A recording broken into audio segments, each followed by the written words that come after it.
How's it going, everyone? This is Matt, and welcome to the first episode on the channel, Two Random Draft Guys. And my name's Matt, and this channel is for people who like the draft data, reviewing prospects, mock drafts, all the things that you love about the draft. And this is our effort to begin making sure that we start this channel off in a good way and making sure that we go into this year's NFL draft with a little bit of understanding. I remember being a little kid when I first started watching football and thinking, hey, you know what? They're going to draft this guy, and this guy's going to change our franchise and make everything all right. And I especially remember, hey, we're going to draft this quarterback, and this quarterback will take us to a Super Bowl. And it's completely okay to hope for a player to do. It's completely okay to hope that a player is going to take you where you want it to go. But my question is that a reasonable expectation? When I start looking at it, I tend to feel like, hey, it feels like those first round quarterbacks are really not as valuable as anyone. Like it feels like a crapshoot. So rather than work off my own supposition, I decided, hey, you know what I should do? I should go back and just look. So I did. I went all the way back to 1994 when the NFL draft first became a thing. Well, not the draft, but the salary cap. So I went and I looked at the NFL salary cap year in 1994, and I looked at every single quarterback taken in the first round. And I just analyzed, like, how do they do? How do they turn out? How is it going? And this is my way of sharing all of those results. So what I'm going to do is I'm actually going to share this screen with you. This is my spreadsheet. Obviously, we're looking at last year's draft, but this is the data I want to draw your attention to because that's the data that we're currently discussing. Since 1994, the first year of salary cap, an average of just under 3 quarterbacks have been selected in the first round every year. So these young men are selected in the hopes of a franchise, its staff, its owner, and its fan base are placed squarely on his shoulders. That led me to the question of, based on history, what are the honest expectations people should have for these young men? How have first round quarterbacks fared over these 31 years? So I dug into the data looking at all of these things, and these are my results. If you're one who thinks your first round quarterback should take you to a Super Bowl, I'd caution you to consider the facts. A grand total of 85 quarterbacks have been selected in the first round over the past 31 years. Only 16 of those 85 quarterbacks, that's less than 20%. So less than 20% of the quarterbacks taken in the first round have even reached the Super Bowl. Of those, only half of them, 8, have won the big game. That means 9%. 9%. You have a little less than a 1 in 10 shot at the quarterback, Cam Ward or Shador or Jackson Dart or however many quarterbacks go in this year's draft. There's a 1 in 10 shot-ish, 9% chance that this guy's going to take your team and win the Super Bowl. Only half of that, 4 of them, have been in the rare air of being a multi-Super Bowl winner: Mahomes, Manning, and Ben Roethlisberger.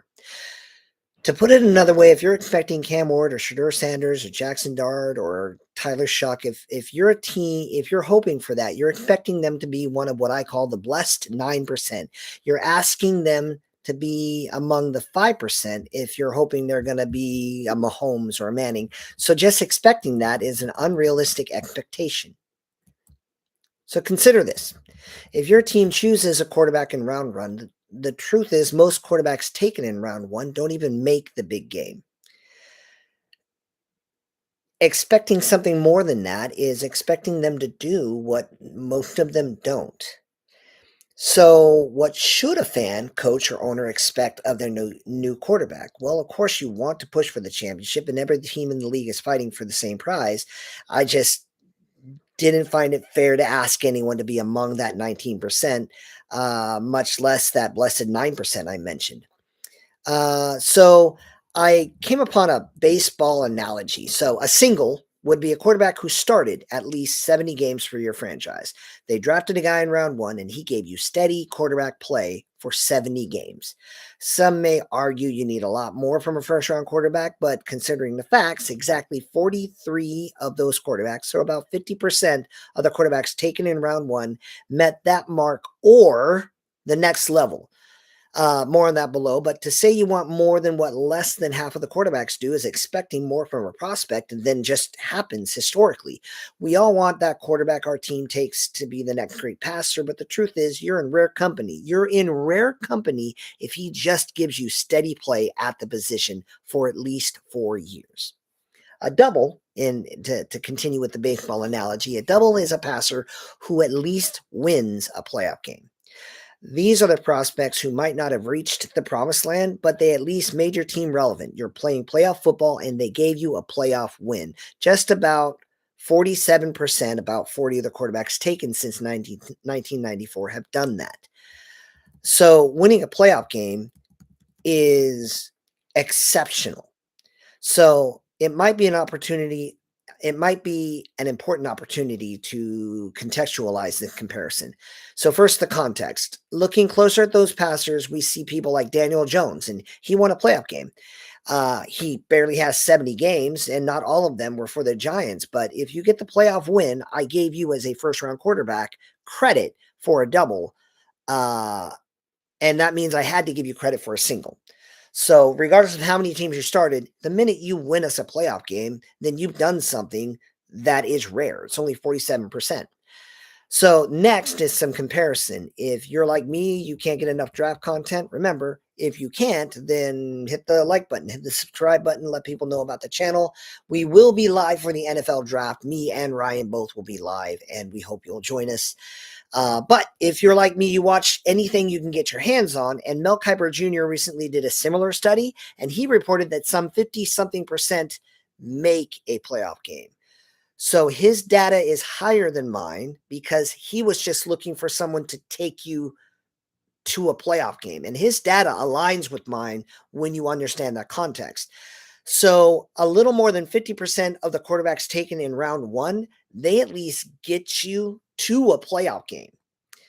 47% will win that playoff game, and then you get on to the higher and higher echelon. But that first round quarterback starts to look interesting when you consider that context. But his data is higher than mine because he was just looking for someone to get to a playoff game, and I was looking at who won that playoff game, or at least a playoff game. So there's no perfect measurement, but this is something to work with. The slightly different standard accounts for the slightly different amounts in my data and Mr. Kuiper's. A triple in this analogy would be a quarterback who's taken his team to the Super Bowl. And again, that's 16 or just under 19%. 16 players, just under 19%. So, of course, a home run is the blessed nine. Of the 85 quarterbacks selected, those eight quarterbacks who won a Super Bowl and were drafted in that time period, they're truly special. So I don't have any business telling anyone what you should or shouldn't expect a quarterback team, your quarterback to do. If you're a Titans fan and they draft Cam Ward, of course you can want or expect whatever you want from that team. You can have whatever expectations you want, and I'm not going to fight you. I'm just trying to give you the historical context. Uh, I want you to understand what actually happens more often than not. And you'd think a quarterback taking a team to a Super Bowl would make a fan base happy. But Goff was traded to the Lions. Now, coincidentally, they traded for Stafford, who did get the Rams over the hump. But the Lions had the Rams had Goff, who took them to a Super Bowl, and they still weren't content, even though Goff is in rarefied air. Grossman had less than 60 starts for the Bears even after a Super Bowl run, which like brings us to the next debate. Daniel Jones, Rex Grossman, they were hardly essential pieces to their team's limited success. I get it. But I ask you to consider you're moving on from someone who's done something that is rare, because a Super Bowl win is something only 47% of the rest of the class has done. A playoff win, you're talking about 47%. Daniel Jones has done something 53% of the other quarterbacks taken in round one have not done. But you move on from that guy for what? You're the number 3 pick in the draft now? Congratulations. The Bears let go of Grossman, and they have what to show for it. I think teams are very impatient with quarterbacks. And look, again, the Rams, they got rid of one quarterback for another one, and that the ideal of getting something better is understandable. But more often than not, letting go of that guy just leads you right back into the top 5 of the draft. The GM's fired, the coach is fired. It doesn't have the success rate that would justify continuing to do something that doesn't work very often. The data says the next guy is more likely to be off his team in 4 years than anything else. So that led me to another question. If only 9% of the quarterbacks taken in the first round win the Super Bowl, why play those odds? Why should I draft a quarterback in round 1 if I have a 1 in 10 chance of winning the Super Bowl? At best, I got sort of kind of 50% odds of winning a playoff game. Why play that game? Well, I looked into it. If you don't have that first round quarterback, the truth is you're just probably not ever going to win a Super Bowl. Since 1994, the same time period, 19 different quarterbacks have won the Super Bowl. So in 31 years, there have only been 19 quarterbacks to even win a Super Bowl. Of the 19 quarterbacks who've won a Super Bowl, we have the 8 we've already discussed, plus a couple guys who were taken before. That's a grand total of 11. 58% of the 19 Super Bowl winning quarterbacks were taken in the first round. So we got our normal guys. We got the guys that were drafted, the 8 guys. And then we got Steve Young, Troy Aikman, and John Elway. Those are the guys who were drafted before 1994, but won a Super Bowl after 1994. Well, to be fair, Steve Young won it that particular year. So the reality is, if you want to win a Super Bowl, you got to take a guy in the first round. You have to. What teams know is they got to keep swinging in the first round, because that's where the Super Bowl winning quarterbacks live. In fact, since 1994, in 31 years, there have only been 37 quarterbacks to play in the Super Bowl. 37 different people have been in a Super Bowl in 31 years. Only 20 of them, that's just over 54%. 20 of those guys were taken in the first round. So if you even want to get to a Super Bowl, you need that first round quarterback. Kurt Warner, one of only 2 undrafted quarterbacks to make it to a Super Bowl. Brad Johnson was taken in the 9th round. And again, no one's claiming he was the MVP of the league, but he was the guy. Jalen Hurts won it last year. He was taken in round 2. If you add up every quarterback from literally every other round, you still don't have the same number of first round quarterbacks who got you there. So it's a 1 in 10 chance that the guy you're drafting this year, it's Cam, Shador, Jackson Dart, Tyler Shuck, Jalen Milroe, whoever you want. It's a 1 in 10 shot. But if you don't take that 1 in 10 shot, you're one of the rest of the league who never even see a Super Bowl. Another fascinating tidbit is a lot of the first round prospects that eventually did it, and this is going back to my point about being patient, they accomplish something, but they do it for another team because they move off him. Kerry Collins was drafted by the Panthers, but he took the Giants to the Super Bowl. Matt Stafford never made it to a Super Bowl until he went to the Rams when he finally won a Super Bowl. Trent Dilfer was drafted originally by the Buccaneers, but he won a Super Bowl with the Ravens. So teams move off this guy because they're like, well, this guy isn't working. And like I said, more often than not, the team that lets go of that guy ends in mediocrity. Best case scenario, it's a push. The Titans, they let go of Marcus Mariota. He won 2 playoff games for them. So they moved on because Ryan Tannehill is the guy who also won 2 playoff games and also was a first round quarterback who the Dolphins let go of. So even that trade, it's far more likely to be like a net zero gain or worse. Like you're just back in mediocrity. Perhaps you need to be more patient. And look, we all want that immediate result. We all want the quarterback. We all want Pat Mahomes. We all want a Super Bowl in year 2. Jalen Hurts took 4 years. It takes 4 years at least. And Peyton, oh, I can't win the big game. Then he wins a Super Bowl with the Colts and then takes the Broncos to a Super Bowl. We all want the big Ben Roethlisberger or the Pat Mahomes. We want that immediate success, but those people are exceptional. And it's okay to hope the guy you've taken, but to move off a guy who's at least gotten you to what more than half of the quarterbacks taken have done, it's a giant risk. And again, it resets. If you have a guy and you take another guy, you're not increasing your odds, you're restarting your 1 in 10 shot. Some prospects, for one reason or another, they're just obviously bad choices. He threw from his knees and everyone thought Jamarcus Russell, big arm, strong arm, perfect pro day. Oh, he's going to transform the Raiders franchise. And it was pretty obvious, pretty quick that he wasn't really going to do much. But if the data says anything, it says that most quarterbacks need at least 4 years to show you who they are. Yes, you have those people who are exceptional. They won it in less than 4 years, but they're the exception, not the norm. Kurt Warner was essentially an undrafted rookie when he took the NFL by storm. Tom Brady was in his second season. Big Ben, Russell Wilson. I get it. They exist.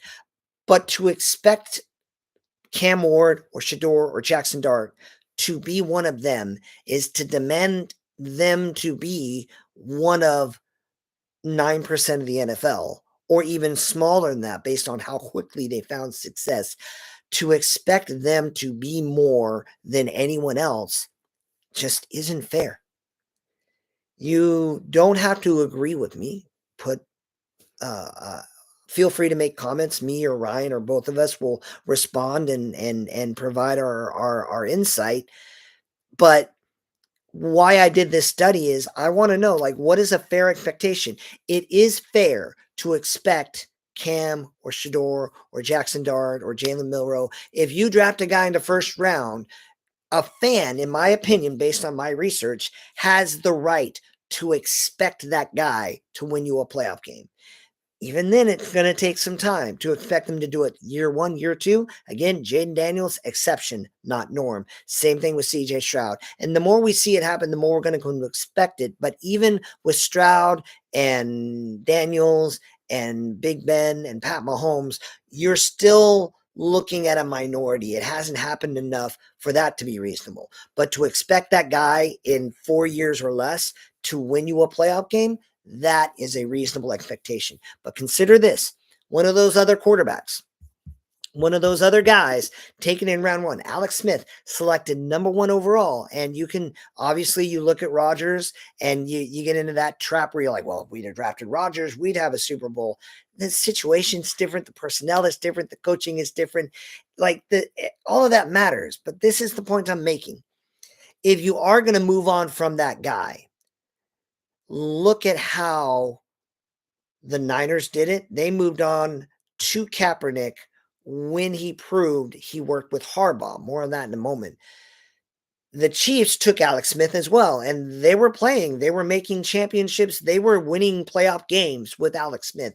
They were a playoff winning team, and that allowed them to be patient. Yeah, the fans want to win, and I get it, but they were patient. And then when they saw their guy, they made their move. And even then, they didn't immediately oust Alex Smith. They watched Mahomes in practice. They let him develop.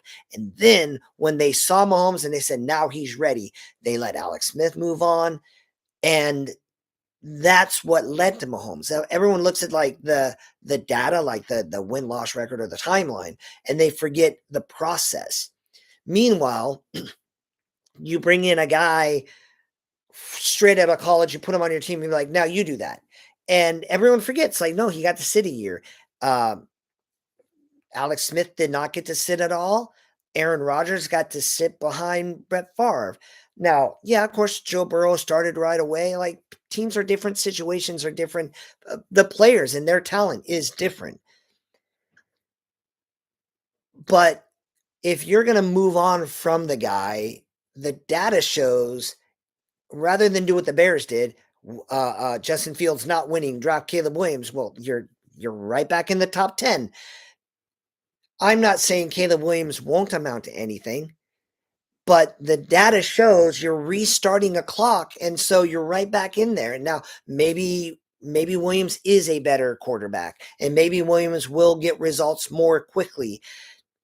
But if you look at it from the perspective of we've been doing this since we drafted Justin Fields some 5 years ago, then you still waited 5 or 6 years, and it took you that long to get there.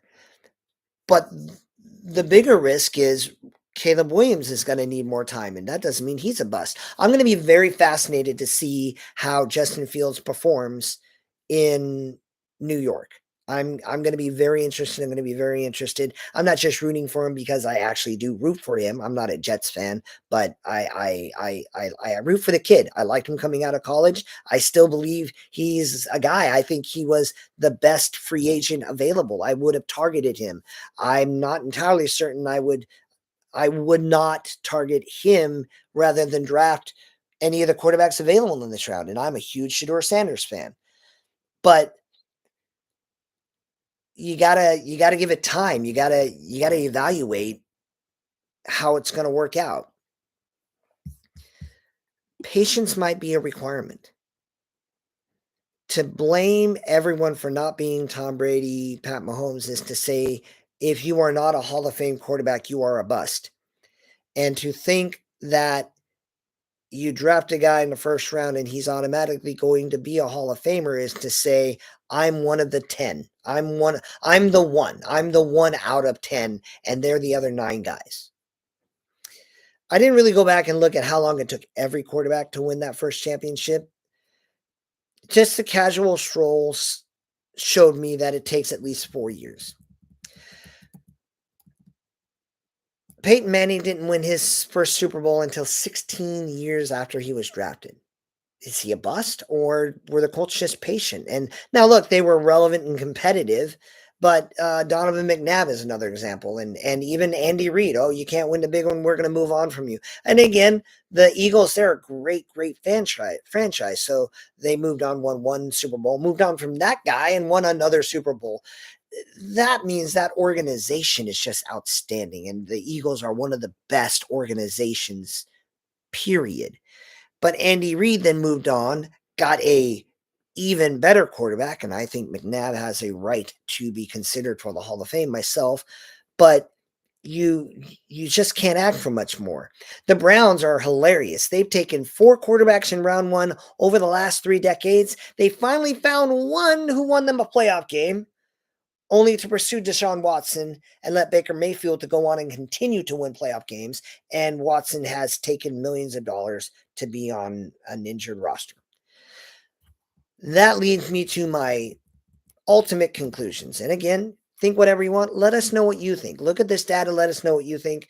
And, to me, the question is, do you feel, as a viewer, do you feel like I do, you got to take the swing because you got to swing until you get a hit, And that's how you do it. That's how you eventually win. And some people are like, no, I'm not going to take a guy until I know he's like the guy. My counter to that debate is, well, bet you're going to wait for the guy. Like I'm hearing this a lot. Oh, don't take one of these quarterbacks. Wait until next year when it's still a 1 in 10 chance. I don't like, how does that make sense to anyone? You got a 1 in 10 chance here. Now,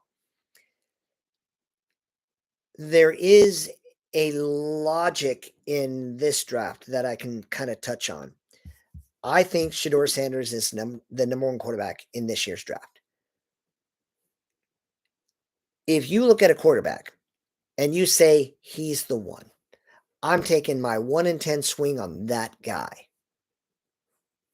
I can't blame you. For me, I think the Giants or the Browns, like you got to draft Cam Ward and you got to draft Shedeur Sanders because you do not have a guy. You have literally no one. My opinion is if you have nobody and you're in the first round and you have a first round grade on a QB, you got to take him. I don't care if he's the 31st player on your board or the first player on your board. I don't care if you're a pick 1 or if you're a pick 32. If you see a guy and you're like first round quarterback and you have no one, take him. The Ravens, historically great franchise, multiple Super Bowls. They took a first round quarterback, won a Super Bowl with him. Saw Lamar Jackson, said he's a guy, took him, and they're still a competitive, relevant team because they understand that logic. The counter argument that I can at least comprehend, at least understand is, well, yeah, but that's a 1 in 10 chance. And if I'm wrong, I'm fired. I understand that argument. But if you're the Giants and you pass on Shedeur and you say, well, there'll be one next year. If you have a top 5 pick next year, the Giants might get a guy next year, but Brian Dable is unemployed. And literally everyone else in the organization. If you see a guy, you got to take a guy, and you don't know that they're going to fall. You don't know what's going to happen. I have 20 quarterbacks on my radar for next year's draft. 20 guys, and right now this second, I'm not sure I see what everyone's telling me about how great this draft is. If someone says, "Oh, this draft is awesome. Next year it's going to be great." First off, if you're implying Arch Manning, he's got like what, 2 starts in like 10 games? I think well of him. I think there's a lot of potential there, but you don't know. And I really, really doubt, even if he does play well, the Manning family, they don't traditionally come out early. It's very unlikely Arch comes out. So then who are you left with? Nussmeier, the kid who went to Miami. I'm a huge fan of K. Klubnik. Like there are some guys who are really intriguing, but there's still only going to be so many. And the Giants, they either win too many games and now they can't get the guy, so now they're back to nothing, or they are awful. They lose all the games. They're right back in the top 5 and they still don't have an answer. I say you got to swing. You got to take the swing. You got to take the shot. And I think owners need to understand we might be wrong. If you are of the opinion that Daniel Jones was a whiff, first off, he did better than literally 53% of every other quarterback taken in the first round. And sure, you're like, well, he wasn't Pat Mahomes. No one is Pat Mahomes. That's why he's the standard. But he quantifiably did more than 53% of the rest of the NFL. Now, you see another guy, keeping Daniel Jones and moving on with him, maybe you're winning games, maybe you're competitive, and then you can do what the Chiefs did. But you ousted Daniel Jones, and now you're the number 3 pick in the draft. And if you pass on Shedeur Sanders, then you win too many games, you can't go get the guy, or you're awful and you're fired. It's a lose-lose situation. At least if you draft Shedeur, you're literally giving yourself an opportunity. Now, there are a whole lot of people. I can only think of like 3 other people I watch in the media who agree with me on Shador Sanders, including Mel Kiper, Klatt, I think is on him. Bucky Brooks is on him. These are guys who I respect and agree with me. I respect more than that, and there are more like Daniel Jeremiah does not have Shador as the number one QB on the board, and I respect him a lot too. But they still have first round grades on Shador, and there are people who don't even have a first round grade. So to me, the debate is I'm not saying you literally just take a guy like, well, I'm going to take, I've never heard of quarterback from, I never knew it existed university. I'll take him in the first round and he'll magically win me a playoff game. No, I'm saying you've been in your draft room, you looked at it. All of you agree that's a first round prospect. You got to take him. You have to. And if you don't have a first round grade on him, do not take him in the first round.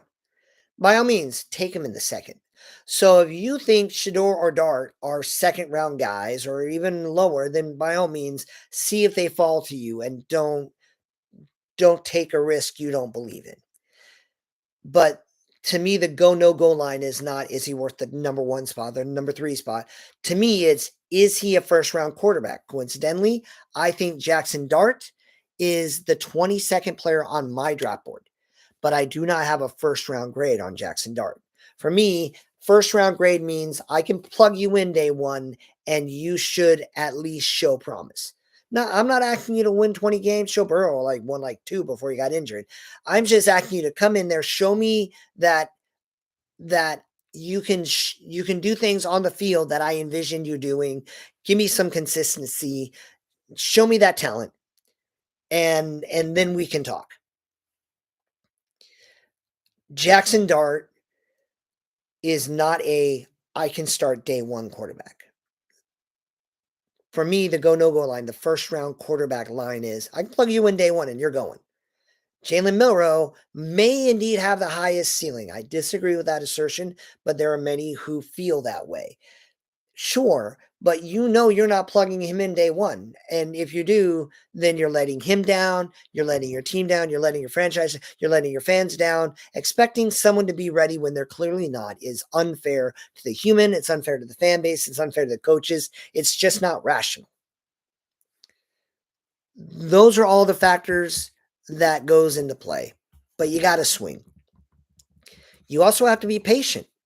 Some guys are obvious busts right away. I get it. Sometimes you watch, there's no play, there's no leadership, there's no consistency. It's just right off the gate and it's obvious. And I get it. I still think you got to give him 70 starts. You got to give him 70 starts. And if they don't get you a playoff win after 70 starts, now we're talking. The Jets had Mark Sanchez. I think it was 2 straight AFC championship appearances. And I get it. Everyone remembers the butt fumble. But does that mean the other and here's the point. Butt fumble, that was bad. But you haven't been to the playoffs since.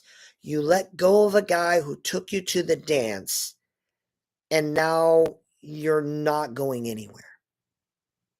That's silly. Then they find Sam Darnold and they land on him and they run out of patience because they see the bright, shiny Zach Wilson. So they move on to him and they run out of patience. The organization of the New York Jets is not going to perform well because they don't have the integrity to stick to their guns for any sense of time. I don't know how many starts Sam Darnold got for the Jets off the top of my head. I can actually look into that. All right, let me see. When was he drafted? Let's see. I think Zach was somewhere in there. So let's look for Sam Darnold. There he is, right there in 2018. He started, based on my research, he started 38 games. He started 38 games before you said, you know what? I'm tired of him. How many games are you going to give the next guy? If you don't give a guy 70 starts, and again, I get it. There's some bad and there's some good. Rich Eisen, my favorite NFL person. Zach Wilson was not ready when the team was ready. But then you moved on from Zach Wilson. And again, you thought like, hey, Aaron Rodgers is going to do that. I don't really begrudge you the Aaron Rodgers decision, but you lost patience and now you're back in the top 10. Impatient teams that churn through quarterbacks are the Browns, the Jets, the Bears. Are those teams you think are good? You have to be patient. Sam might prove what he's capable of with just a little bit of stability, which leads me to another point. Every quarterback is a system quarterback. To put it another way, you have to build around any guy you draft. I don't care who they are. To expect anyone to just go in there and make us good is what you put poor Caleb Williams through last year. And then the coach gets fired, and we're starting this all over again. I stand behind my assertion. If you get a first round grade on a guy and you say he's the guy, and I get it, I know I said first round means I can plug him in and start. That doesn't mean you have to. I know the fan base is there, but you can't let the noise impact the development of your quarterback. Like people knew what they had. The Packers knew what they had in Aaron Rodgers, and they knew what they had in Jordan Love, and they didn't let the moment or the outside pressure influence their plan to put their quarterback in a position to succeed. So make sure he's in position to succeed. Letting him get murdered behind a bad offensive line or putting him on a field with no one to throw the ball to, he's going to look bad. And then you're going to call him a bust when the reality is you failed the player. The player didn't fail you. The owners always have the final say, but if you bring in a young guy only to fire a coach, it's just not working. I'm looking at you, Chicago. To put it all together, teams need to take a chance because it's even harder to find your answer outside of round one. The same organization who is unified in selecting the player needs to be patient with the whole process. You might be wrong, but so is 91% of the league. At least be wrong about someone you believe in. At least be willing to accept you might be wrong. I'm going to take this guy. I believe in him. I'm going to give him a shot. And if I'm wrong, I'm wrong. But I'm not going to be wrong because I was impatient. I'm going to be wrong because I was wrong. He's had his time. He's had his chance. We've given him the best thing. Because then if you move on, if you end up back in the top of the draft, you've still built a team around him that's ready for success. This is most important for the fans. We don't know who this year's passers are going to be. We don't know how many quarterbacks are going in round one. If it's me, I'm pretty confident 2 quarterbacks go in the first round. I don't know about 3 or 4, but I'd go with 2. The average is just under 3 quarterbacks. I remember one draft where no one got drafted and EJ Manuel was the only quarterback taken in his round. Those are the outliers I remember, but usually it's 3 or more, and the whole average is just under 3. I would take the under in that regard. I think 2 go, and that might be right. Again, I'm a huge fan of Dart. I believe in Dart's potential, but he's not a first round quarterback. Now, you this is where people keep getting pushed up and you keep thinking, well, I got to try something. You draft a guy in round 1. This data shows the fans should expect him to win a playoff game in 4 years. If he's not going to be ready for 4 years, you're creating an unfair expectation. At least have some integrity as a coach. Be like, we love him, we drafted him, we know he's not ready, we're going to give him time, and we're not going to let outside pressure do that. We're going to trust this process. Every team and every fan base hopes the guy they get is the right guy. They just need to understand that you're looking for one out of basically 10 guys. I hope the best for these year's prospects. I sincerely hope that these guys are up to the challenge, and I want to see it. I want to see these guys perform. I hope the best for them. I wish the best for them. I want them to be successful. But historically speaking, the best you can historically expect from whoever's taken in round 1 is a playoff win. And that's they might win a playoff game. Like, it's possible. Cam Ward wins a playoff game for Houston next year. Like it's so amazing because teams and fan bases are so impatient.